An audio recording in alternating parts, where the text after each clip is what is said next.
Hello, my name is John and today I will be sharing a presentation on camera obscura. I will be covering the practice and how it has influenced contemporary artists such as Albelardo Morell, who today uses the technique that birthed the concept of photography. The words camera obscura come from Latin, quite literary, meaning dark room.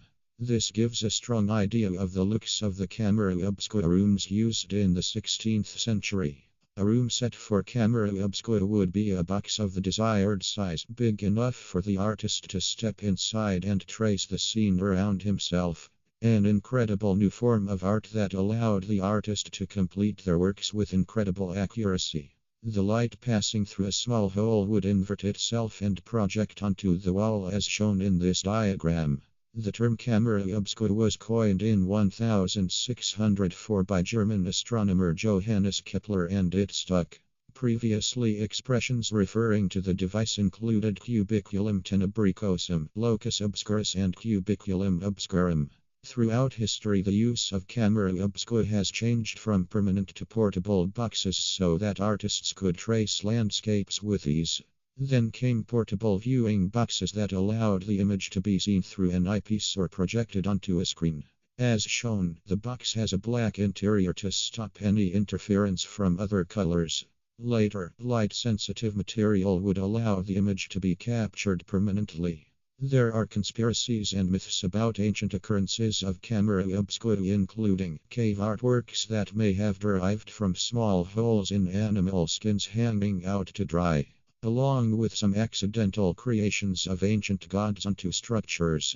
Unlike other discoveries, camera obscura has been mentioned in texts across history, and many great mathematicians, philosophers, scientists, astronomers, and musicians have made contributions to the understanding of camera obscura. Aristotle discovered that the light inverting through the gaps between leaves would allow for a clear vision of a solar eclipse. These discoveries were magnificent, and Arab mathematician, scientist, and philosopher Alhazen brought the concept and practice of using a screen to project the image created by the camera obscura onto another screen. With this came the official invention of camera obscura circa 11th century. In the 13th century, Englishman Roger Bacon observed solar eclipses safely. 15th century, Leonardo da Vinci mentions camera obscura in his Codex Atlanticus, where his sketches of flying machines are found. Italian scholar Giambattista della Porta next implements the addition of the lens to adjust the focal length without reshaping the dimensions of the box. He also used examples of camera obscura to describe the function of the eye. Camera obscura had an impact on the surrounding world multiple times at many different stages. Light inverting itself through a small hole has allowed us to understand features of the body, such as how the eye works, and birthed the contemporary art of photography. The effects of photography are now more evident than ever, with almost every person in a developed country owning a camera phone. The camera obscura has allowed famous people in history to be photographed using light-sensitive materials or plates. At its time, camera obscura boxes allowed many artists to trace landscapes with incredible accuracy and phenomena such as solar eclipses to be observed safely. The technique of camera obscura is not typically described as a contemporary technique, although the artist Albelardo Morell and others like him have disproved this opinion and today make artworks with this ancient technique. Albelardo Morell is a contemporary artist and can be described in this quote by Diana Gaston.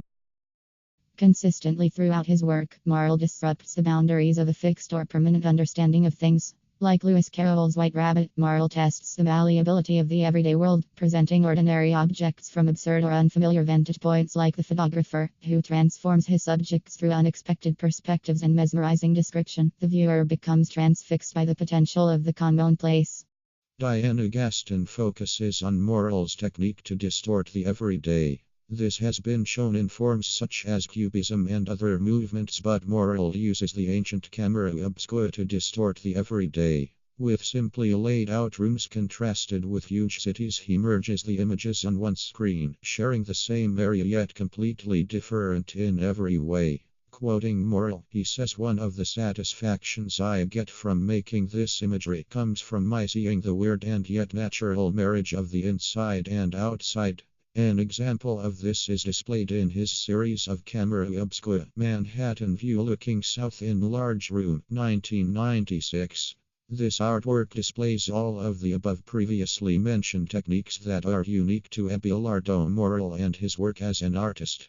The simplistic one lonely chair left away from a table put in front of a blank white screen contrasts the stunning Manhattan skyline.